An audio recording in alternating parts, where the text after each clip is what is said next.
나는 기독교인이다, 나는 불교인이다, 나는 천주교인이다 라고 하는 것이 마치 어떤 하나의 취향의 문제요, 기호의 문제요, 선택의 문제인 것처럼 그렇게 여겨질 수가 있습니다.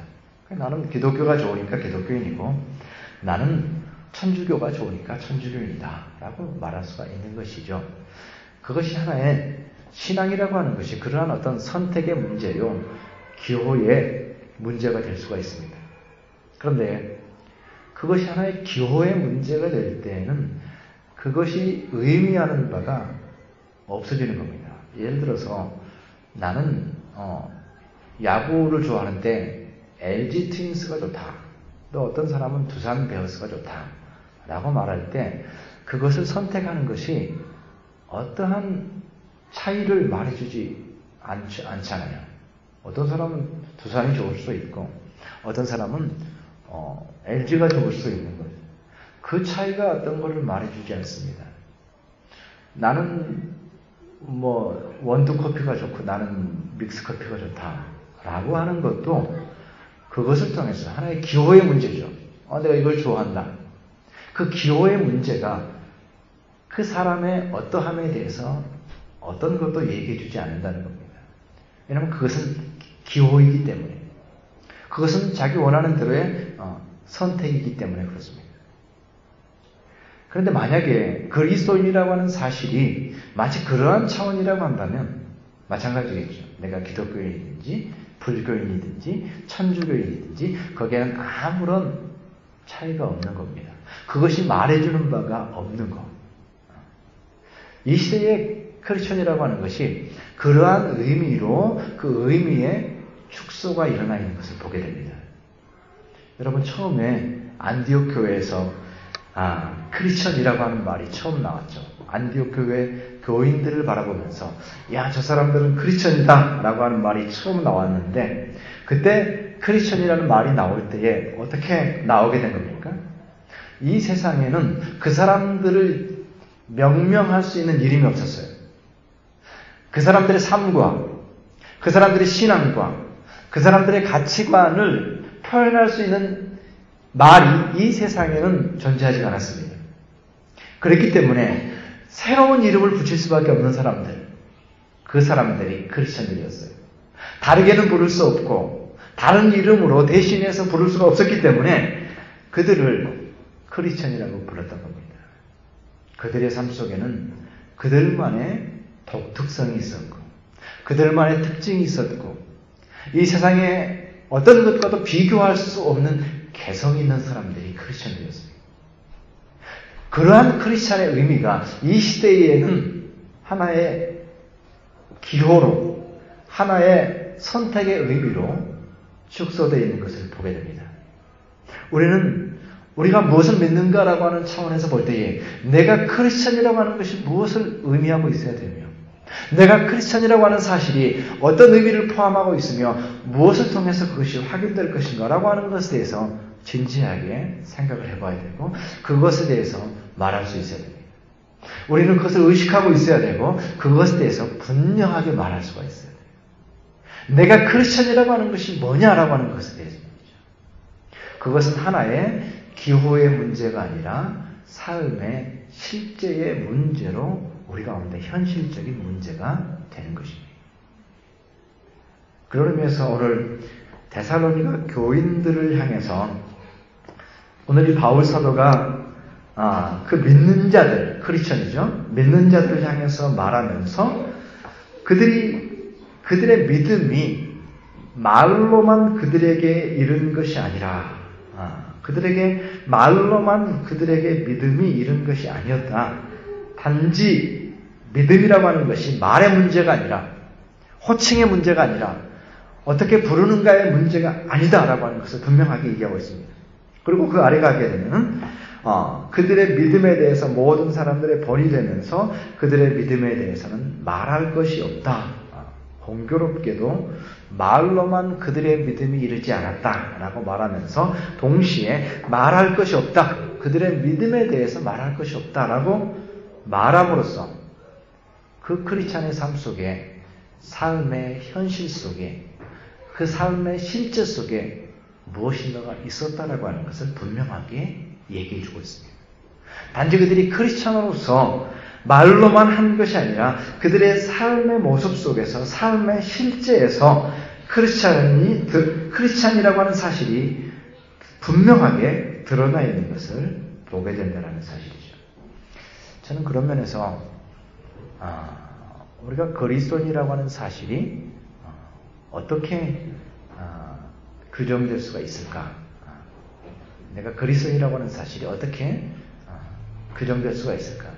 무엇을 기준으로 해서 나는 크리스천이다라고 말할 수 있을까? 이 부분에 대해서 우리가 이미 잘 알고 있지만 보다 더 명확한 기준을 가지고서 그것을 잘 인지하고 이해하고 의식하는 것이 필요하다 이렇게 생각을 합니다. 그런 면에서 저는 내가 그리스도인이라고 하는 사실이 무엇인가라고 하는 것을 우리가 이 데살로니가 전서의 말씀과 함께 읽었던 마태복음 6장의 말씀을 통해서 생각을 해보기로 합니다. 예수님께서 요구하시잖아요. 너희는 무엇을 먹을까, 무엇을 마실까, 무엇을 입을까 염려하지 말고 먼저 그의 나라와 그의 의를 구하라. 이 요청이거든요. 저는 이 요청 속에서 진정한 그리스도인의 믿음에 대한 요청이 이 말씀 속에, 물론 다른 말씀에서도 요약이 될 수가 있지만 이 요청을 통해서 보다 실질적인 차원에서 주님께서 요구하고 계십니다. 그리스도인의 정의를 너는 많은 사람들이 다 그렇게 살아가고 있고 나에게도 필요한 것이죠. 무엇을 먹을까, 무엇을 마실까, 무엇을 입을까라고 하는 생존과 현실의 문제가 우리에게 너무나도 중요하잖아요. 육체를 가지고 있는 동안. 그럼에도 불구하고 그것을 먼저 추구하는 자가 아니라 하나님의 나라와 하나님의 의를 먼저 추구하는 자가 크리스천이다. 예수님의 말씀을 통해서 규정해주고 있는 크리스천의 정의, 그것은 말로만 우리에게 이룰 수 있는 것이 아니고 결국 우리의 실제 속에서, 우리의 삶의 열매 속에서 그것이 확인되어야 되는 정의입니다. 나는 나의 삶 속에서, 다시 말해서 나는 나의 삶 속에서 나는 무엇을 먹을까, 무엇을 마실까, 무엇을 입을까를 먼저 염려하지 않고 하나님의 나라와 하나님의 의를 구하는 것을 먼저 염려하고 있는가, 먼저 구하고 있는가, 그것이 그리스도인의 기준이라는 것입니다. 그것은 말로만의 크리스천이 아니라 실제로서의 크리스천입니다. 나는 하나님의 영광을 위해 삽니다. 나는 신자입니다라고 말할 수 있겠죠. 그러나 네 삶을 한번 열어놓고 한번 보자. 네 삶이 무엇을 먹을까, 무엇을 마실까, 무엇을 입을까 보다 먼저 하나님의 나라와 하나님의 의를 구하고 있느냐, 한번 실제를 얘기해 보자라고 말할 때 거기에서 나오는 크리스천의 정의, 이것을 가지고 우리의 신앙의 정의를 삼아야 되고 이것을 가지고 우리는 우리 자신의 신앙을 점검해 봐야 된다는 겁니다. 오늘 이 데살로니가 교회들을 향해서 너희의 믿음이야말로 그야말로 더 이상 말할 것이 없다. 너희들의 믿음은 그저 말로만의 믿음이 아니고 진정한 의미의 믿음이다라고 말했을 때에 이 기준을 가지고 우리가 우리의 삶을 돌아보는 것이죠. 이 기준을 저는 세 가지로 구분해서 말씀을 드리고자 합니다. 첫 번째로 먼저 그의 나라와 그의 의를 구하라라고 말할 때에 여기에서 가장 먼저 우리에게 요구하고 있는 것은 행복의 조건에 대한 것입니다. 우리를 진정으로 행복하게 하는 것이 무엇이냐에 대한 예수님의 도전입니다. 먼저 그의 나라와 그의 의를 구하라라고 말했을 때 여기서 그는 하나님이시죠. 다시 말해서 우리의 행복의 조건이, 우리에게는 행복의 조건이 있죠. 이 세상에도 행복의 조건이 있고 우리가 육체를 가지고 있는 동안 행복과 기쁨의 조건이 있는데 그 기쁨의 조건이 우리에게 있는 행복의 조건을 행복의 조건으로 삼는 것이 아니라 그의 나라와 그의 의, 다시 말해서 하나님으로 우리의 행복의 조건이 하나님만으로, 하나님 그분 자신이 우리의 행복의 조건이 되고 있느냐 이겁니다. 행복의 조건은 우리에게도 행복의 조건이 있죠. 그러나 여기서 진정한 신자에게 요구하고 있는 행복의 조건은 하나님으로 끝나는 겁니다.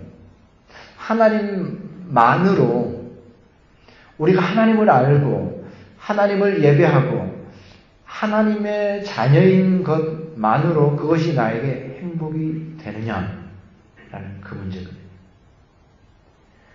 우리에게 행복의 조건과 행복의 기준에 대해서 가장 먼저 우리의 행복의 조건의 실제에 대해서 얘기하는 거죠.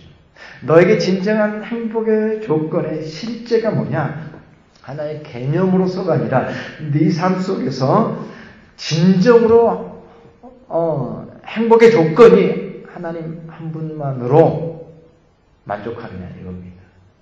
우리는 하나님에 대해서 말하고 하나님에 대해서 믿음을 얘기하면서 하나님과 딜하기를 좋아합니다. 그래서 하나님께서 이거를 해주신다면 기꺼이 당연히 예배하고 찬양하고 감사하죠. 조건을 내거는 경우가 많습니다. 그리고 조건을 내걸고 은근히 기대하면서 그때를 기다리는 거죠. 우리의 기쁨은 하나님 안에 하나님께서 나에게 이것을 주실 것이라는 은근한 기쁨 속에 우리의 기쁨이 있는 것이지 하나님 자신 안에 기쁨이 있는 것은 아닌 경우가 많은 것이죠. 하나님 안에 있는 하나님이 주시는 그 어떤 것이 아니라 하나님에 대한 어떤 조건도 없이도 하나님만으로 기뻐할 수 있느냐라고 하는 너의 행복의 조건이 하나님 그분 자신이냐라고 하는 것이 첫 번째 신자의 실제적인 기준이라는 겁니다. 여러분 우리가 어렸을 때는 우리 아버지가 나에게 용돈을 주니까 참 좋았잖아요. 아버지가 용돈을 주니까 좋고 통닭 사오면 좋고 그러나 철이 들게 되면 어떻게 됩니까? 아버지가 용돈을 주기 때문에 좋은 것이 아니죠. 철이 들게 되면 아버지가 내 아버지인 것이 좋구나. 내가 그의 아들인 것이 좋구나. 이게 이제 철이 드는 거잖아요. 더 지나가게 되면 어떻게 됩니까?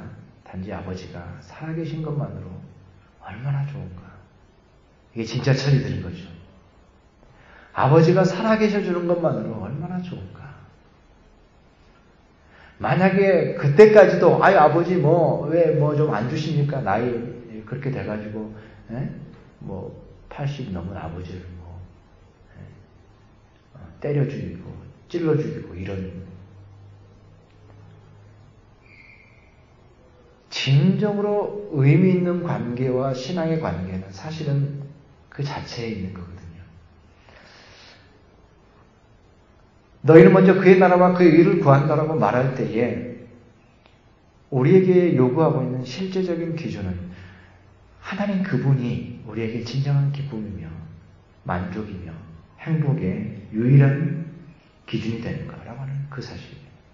여러분 이것이 있을 때에 우리는 신자이며 우리는 세상과 구별되어지며 이 세상을 또한 극복할 수가 있게 되는 거예요. 여러분 하나님한테 조건을 달아서 나도 세상에서 이렇게 되기를 원합니다 라고 말한다고 한다면 그것은 세상을 극복할 수 있는 길이 못 되는 겁니다. 여전히 세상의 가치관 속에 있는 것이죠. 그렇잖아요. 세상이 요구하는 것을 나도 하기를 원합니다라는 것을 조건을 건다면 그것은 이미 그 세상의 가치관 아래에 있는 것이지 하나님만이 기쁨이 되는 것은 아니에요. 그런데 요새 이 시대를 평가하는 그 평가 중에 아주 의미 있는 평가가 한 가지가 있습니다. 그것은 뭐냐면요. 이 시대가 이제 SNS의 시대가 돼가지고 오픈돼 있지 않습니까? 그런 시대에 어떤 일들이 일어나게 되냐면 우리는 더 많이 자기 자신을 노출할 수밖에 없고 또 더 많은 사람들을 내가 원치 않든 원하지 않든지 많은 사람들의 형편과 사정을 다 알게 됐다라는 거예요. 그런 시대 속으로 들어가게 되면서 우리는 그 어느 시대보다도 더 자기 자신을 다른 사람과 비교하면서 살 수밖에 없는 그런 시대가 됐다는 겁니다. 이것이 이 시대의 새로운 현상인데 이거는 우리에게 큰 의미가 있습니다. 우리는 내가 별로 관심이 없는 사람이라 할지라도 그 사람에 대해서 더 잘 알게 되었고 그 사람의 형편에 대해서 더 잘 알게 되는 시대 속에 살게 되면서 우리는 더 많이 이제는 이 세상의 기준에 판단을 받게 되는 그런 시대에 스스로 판단하면서 살게 되는, 다시 말해서 더 불행해진 시대 속에 우리가 들어가게 됐다는 거예요. 이건 이 시대의 문제입니다. 예를 들어서 여러분 무슨 카카오톡 자기 소개하는 사진을 하나 보더라도요. 거기 보면은 파리 에펠탑 앞에 가서 이렇게 딱 셀카를 찍어가지고 딱 이제 올려놨단 말이죠. 그거를 보고서 그냥 파리 에펠탑에 가셨네 라고만 생각이 되면 모르는데, 나는 에펠탑을 안 가봤는데 이거 언제 가서 이거 좋네, 에펠탑에서 말이야 이거 이 셀카 참 좋구나, 이 자리 참 명당 자리다 이러면서 이제 언제 파리에 가보나 이런 생각을 하게 되는 거예요. 어디 누구 아는 사람 보니까 여기 집 거실을 배경으로 사진을 찍었는데, 집 거실이 이거 우리 집 전체보다 더 넓단 말이야, 이게. 이게 말이야, 좋은 집에 사네, 이렇게 끝난 게 아니라, 나는 어쩌다가 이런 남편을 만나가지고, 나는 왜 이렇게 인생이 안 풀렸나, 이런 이제 문제로 간다든지, 어떤 사람이 정말 피부가 좋아요, 너무나도. 그래서 이 사람 정말 피부 관리를 어떻게 했길래 피부가 좋은가, 나는 이 카자흐스탄에서 물이 안 좋아가지고 이렇게 날마다 늙어가는데. 지난주에 제가 어떤 분의 카톡을 보니까 자기 따님의 입학식 사진을 찍어놨는데 다 그냥 모 명문대학에 이렇게 이름이 다 보이게 다 카메라를 찍어가지고 따님이 좋은 대학교 갔네 라고 해서 끝나면 모르지만, 이게 슬슬 뭔가 우리에게 우리가 이 시대를 새롭게 우리가 판단하면서요, 새로운 문제가 우리 가운데 대두를 했습니다. 그것은 우리가 더 불행해질 수 있는 조건 속으로 더 들어간다는 것이고, 우리가 신자로서 그것을 어떻게 극복할 것이냐. 그렇기 때문에 우리는 더욱더 진정한 기독교 신앙의 회복, 진정한 기독교 신앙 안에서 우리가 바로 서는 것과 그 가치가 이제 더욱더 소중해지는 시대에 우리가 들어섰다라고 분명하게 말할 수 있고, 그것을 어떻게 우리가 확인할 수 있을 것이냐라고, 그것은 하나님 그분 자신이 다른 모든 조건을 뛰어넘어서 하나님 그분 자신이 나에게 기쁨이며, 하나님 그분만으로 나는 만족할 수 있고, 하나님 앞에 나와서 예배하는 것보다 더 기쁜 것이 나에게 없으며, 하나님께 예배할 수 있는 자로 인해서 내가 이 세상 속에서 참 모든 상황들을 넉넉히 극복하고 그러한 것들을 기꺼이 극복할 수 있는 진정한 자존감이 있고 자긍심이 있는 존재로서 나 자신을 세울 수 있는 것이 어느 때보다도 더 중요한 시대 가운데 들어가게 되었다는 것입니다.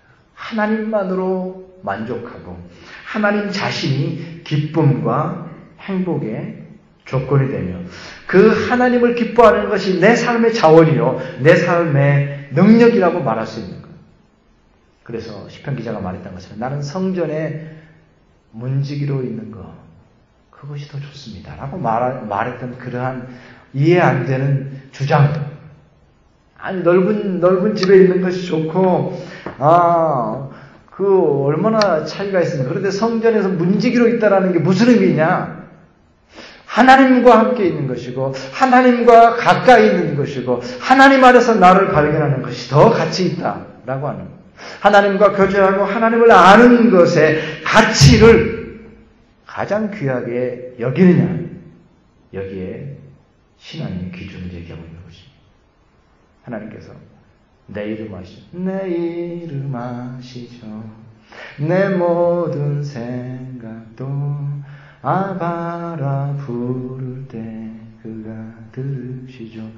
이 고백만으로도 온전히 만족할 수 있는, 그래서 거기에 예배 의미가 있는 것이죠. 이 예배가 하나님 앞에 나오는 시간이요, 하나의 의무감으로 끝나는 시간이 아니라 하나님을 만나는 시간이기 때문에 그 예배의 의미와 가치를 아는 것입니다.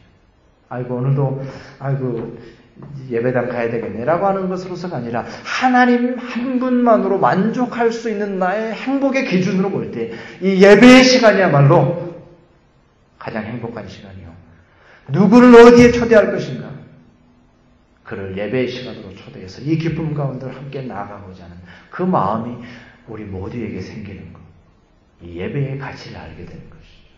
너는 먼저 그의 나라와 그의 일을 구한다라고 말할 때 하나님이 우리에게 행복의 유일한 실제적인 기준이 되는가라고 하는 것을 먼저 얘기하고 있고요.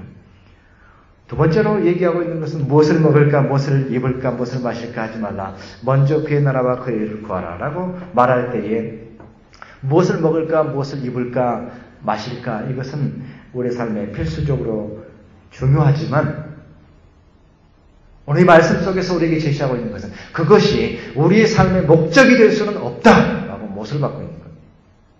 다시 말해서 진정한 그리스도인의 길은 이 세상에서 추구하는 것을 목적으로 삼지 않는다. 다시 말해서 진정한 그리스도인의 실제는 너의 삶의 목적이 어디에서부터 왔느냐라고 하는 질문입니다.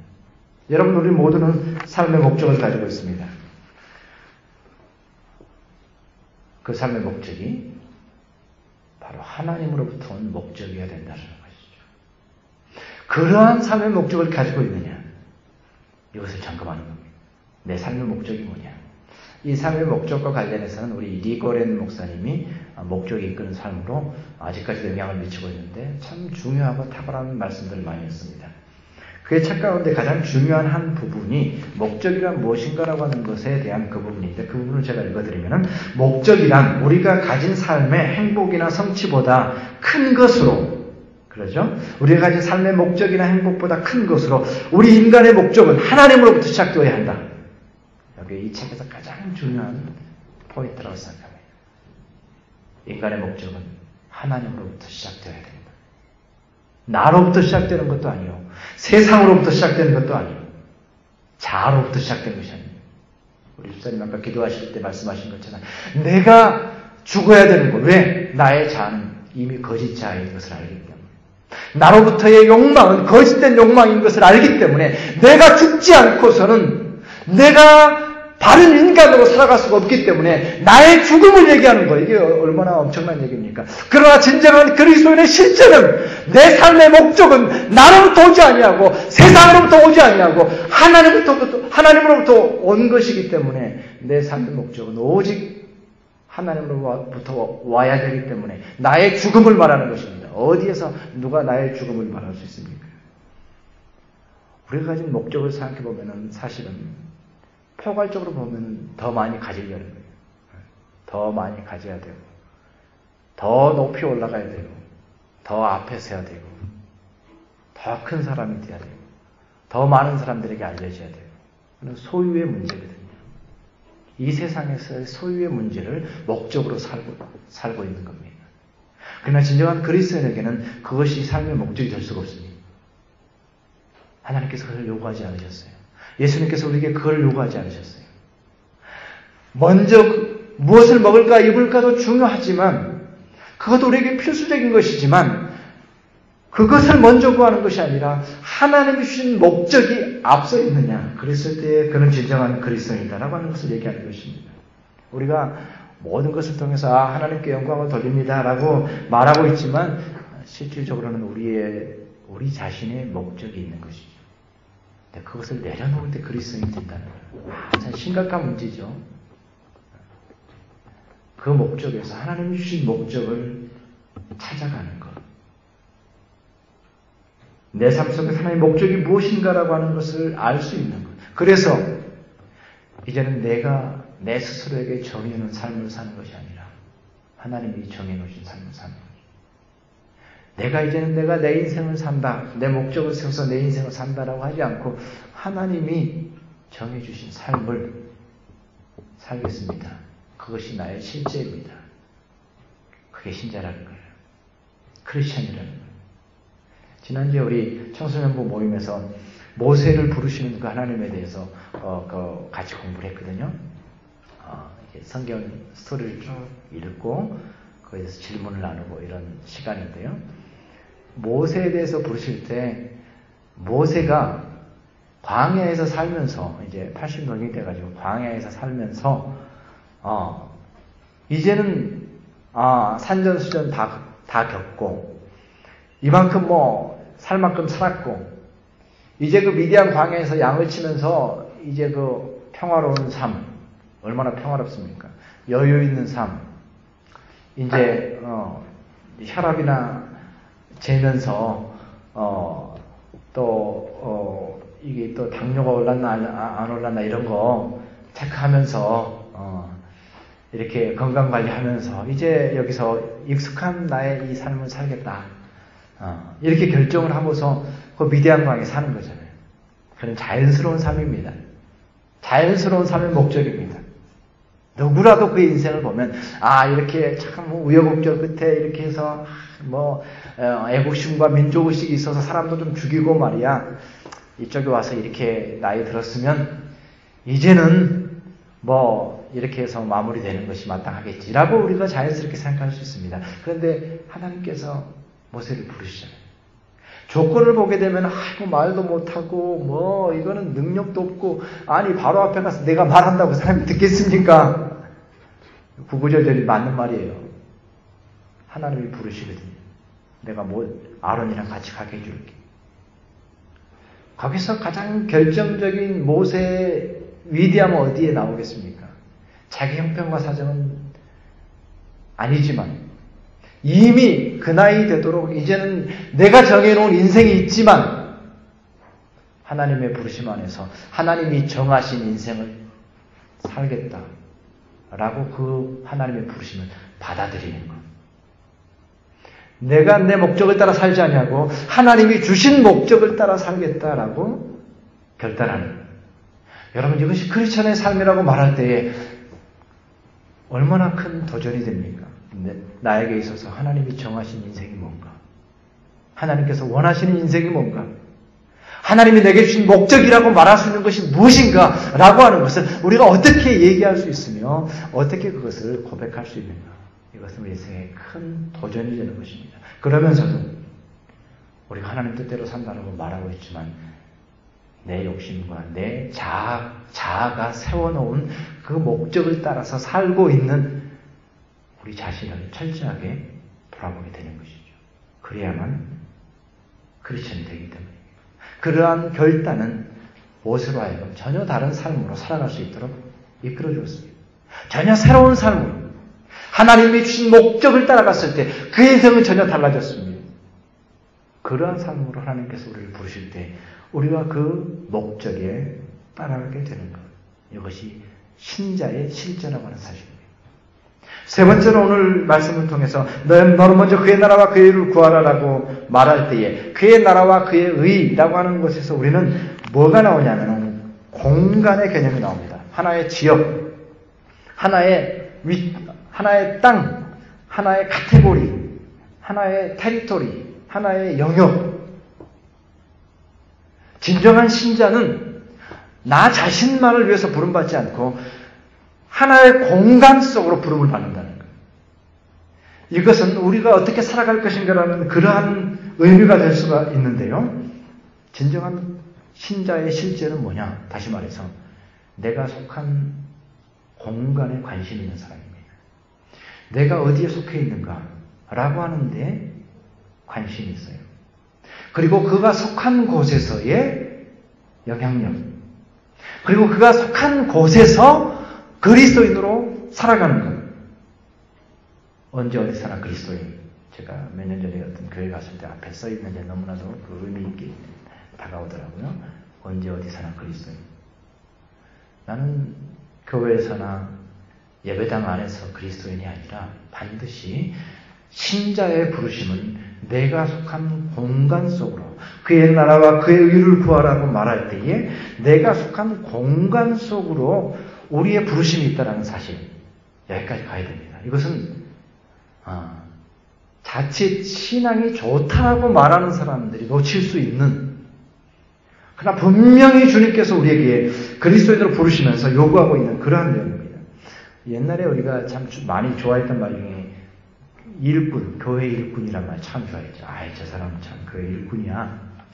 참 좋아하고, 그런 말 듣기를 좋아하고, 그런 말 하기를 좋아했죠. 근데 우리가 일꾼이라고 말할 때, 그저 교회 안에서의, 일꾼으로 머물러서는 안 되는 것이죠. 성도라는 말이 좋은 말이지만, 성도라는 말로 그저 교회에서만 끝나버리면 안 되는 것이죠. 요새 다른 말로, 기독 시민, 우리가 시민이 되자, 이런 운동들도 있고 이러는데요. 성도라고 하면 교회 안에서 쓰니까, 집사님이라는 말은 교회 안에서 쓰니까 기독교 시민이 되자. 다시 말해서 우리가 속한 공간 속에서 그리스도인으로 살아가는 그러한 영향력의 의미, 우리가 세상에서 어떤 영향을 미치고 있는가라고 하는 그 부분이 신자됨을 부르고 있다는 것이죠. 다시 말해서 이런 사람도 있어요. 신앙이 좋다라고 하는 의미가 어떤 의미로 되냐면은 신앙이 좋은데 이 사람은 무책임한 사람이다. 이런 사람이에요. 신앙이 좋은데 상식이 없는 사람이다. 신앙이 좋은데 대화가 안 된다. 이런 신자들이 많거든요. 이것은 받아들일 수 없습니다. 여러분, 우리는 이 세상 가운데서 우리는 책임 있는 존재가 되어야 되고, 우리는 이 세상 가운데서 영향력 있는 사람이 되어야 돼요. 우리는 이 세상 가운데서 그들과 대화해서 그들의 이해가, 그들을 감동시키고, 우리의 삶의 모습이 그들에게 의미가 있고, 영향력이 있고, 가치 있는 것으로서 우리의 삶이 들어져야 된다는 것이죠. 우리는 우리의 삶의 현장에서 유능해야 되고요. 우리의 삶의 현장에서 정직한 사람이 되어야 됩니다. 이것이 아주 중요한 것입니다. 그러한 유능함과 정직함을 가지고 있으면서 그것이 그리스도인 되면서 나왔다라고 하는 사실이 알려지게 될 때에 그 사람은 엄청난 영향력을 얻습니다. 저는 그 사람을, 한 사람을 많이는 못 알아봤는데 정말 진정한 한 사람을 알고 있어요. 국회 사무처에서 일했던 한 집사님이신데요. 그의 능력과 그의 성실함, 그리고 그 모든 것이 그가 그리스도인이라는 사실에서 나왔다라고 하는 것을 모든 사람들이 알게 됐습니다. 그냥 그런 영향력 있는 사람이요. 그런 존경받는 사람이요. 그런 무시받지 않는 사람입니다. 신자가 되었다라고 하는 것이 무시받는 결과로 된다면, 저 사람하고 말이 안 돼, 딴 나라 사람이야, 대화가 안 돼 라고 하는 것으로 제껴놓고 만다면 이것은 진정한 신앙인의 실제가 될 수 없는 것입니다. 우리는 이 세상 가운데서 그러한 책임 있는 존재로 우리가 속한 곳에서 영향력을 미치는, 그가 속한 직장에, 그가 속한 교회에 좋은 영향력을 미치는 겁니다. 교회에 좋은 영향력을 미치는 것이죠. 그가 속한 가정에 기꺼이 헌신하며 자녀들에게 자신의 신앙에 대한 책임을, 부모로서의 책임을 기꺼이 갖는 것입니다. 자녀에 대한 책임을 갖는 것이죠. 어떤 일을 맡아서 하든지 그 일에 대해서 진지한 사람입니다. 여러분, 어떤 일은 별로 덜 중요한 일도 있잖아요. 눈에 띄지 않는 것도 있잖아요. 그런 거는 사실 대충 알 수 있어요. 뭐가 더 중요한지를 알고, 그런 것도 하나의 감각이긴 하죠. 그러나 진정한 신자의 모습 속에서 삶의 터전에서 그리스도인이 된다고 하는 그 사람의 특징을 보게 되면요, 모든 삶이 진지하다는 것을 알게 됩니다. 작은 일에도 진지한 사람이에요. 한 사람을 만나더라도 함부로 대하지 않습니다. 왜냐하면 자기가 속한 삶의 모든 영역이 다 하나님이 부르신 자리이기 때문에, 그 일이 큰 일이건 작은 일이건 중요한 일이건 아닌 일이건 그것 하나에도 정성을 들이는 거예요. 가치를 두는 거예요.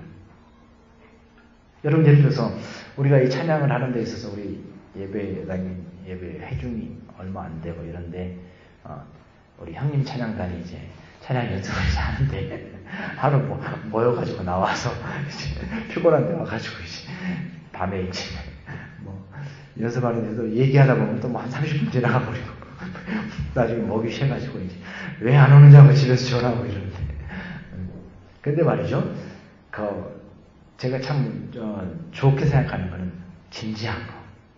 왜냐하면 아무것도 아니잖아요. 이게 예를 들어서 수백 명 모였다 모르지만 회중이 적은 데서 앞에 찬양한다? 아무것도 아니죠. 그러나 그것에 진지할 수 있다라고 하는 거는 그건 너무 소중한 가치라고 생각해요. 그건 어디서 나오느냐? 나한테 이익이 되거나 어떤 그런 건 아니잖아요. 누구 체면 생각하는 것도 아니고 말이죠.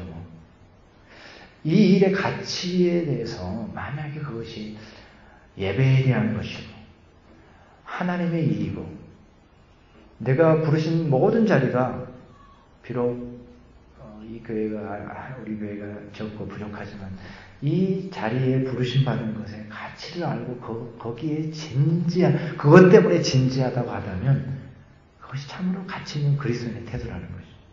어디에 속해 있든지 어떤 일을 하든지 우리가 살고 있는 모든 공간은 하나님께서 우리에게 주신 공간이기 때문에 그는 거기에 성실하고 진지하고 무슨 일을 맡았든지 기도하면서 하는 것이고 주님의 이름으로 하는 것이고 같이 얘기하는 거예요. 그것이 그리스도인의 모습이라는 것이죠.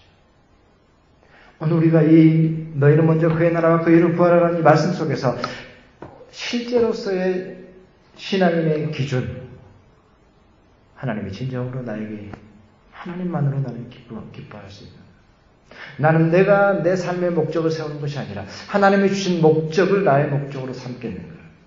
내가 속한 곳에서 나는 그리스도인으로 언제 어디서나 그리스도인으로 살아갈 것인가 라고 하는 이 실질적인 질문 말로만 이르지 아니한 개념으로서 정리되는 기호의 문제로 떨어져 버린 것이 아니라 나의 삶의 실조 속에서 이러한 질문들이 우리 가운데 살아있을 때 우리는 그리스도인으로서의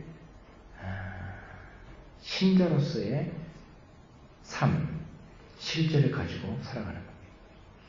우리가 라틴어로 볼 때 크레도라고 하는 말이 있습니다. 나는 믿습니다 라고 하는 말이 있거든요. 근데 이 말이 참 중요한 말이죠. 우리에게는요. 신자니까 나는 믿습니다. 근데 그 말의 원어적인 의미를 찾아보면은 크레라고 하는 말은 심장이라는 말입니다. 코르디아에서 나온 심장이라는 말이고 도라고 하는 말은 갖다 놓는다 또는 바친다 이런 말입니다. 나는 믿습니다라고 하는 말은 나의 심장을 바칩니다. 이런 의미입니다. 나의 심장을 바친다라고 말할 때 거기서 심장은 뭐냐면요. 내 몸속에서 뛰는 심장이에요. 심장이라고 하는 것은 액세서리가 될 수 없습니다. 심장은 내 속에서 뛰어야 되고 심장은 살아있어야 심장입니다. 심장을 그려가지고 옷에다가 색깔별로 맞춰서 붙이고 다니는 것은 그건 심장이 아니죠. 진정한 심장은 뛰어야 심장인 것처럼 그래도 나는 믿습니다라고 말하는 것이 심장을 바칩니다라고 하는 그러한 고백인 것처럼 우리 가운데 그리스도인이 된다라고 하는 것이 무슨 의미인가? 그것은 하나의 개념이 아닙니다.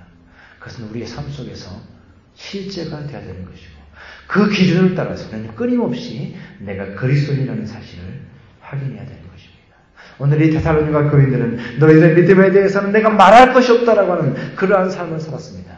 우리가 다시 한번 이 시대 가운데 그리스도인으로 산다라고 하는 것이 무엇인지 믿음을 갖는다라고 하는 것이 무엇인지 다시 한번 깊이 생각하면서 우리의 신앙의 기준이 주님이 원하시는 그리스도의 기준으로 우리 모두가 살아가서 이 시대 가운데 더욱 불행해져가는 이 시대 가운데 진정한 그리스도인으로 이 땅 가운데 살아가는 저와 여러분 되시기를 주님의 이름으로 축원합니다.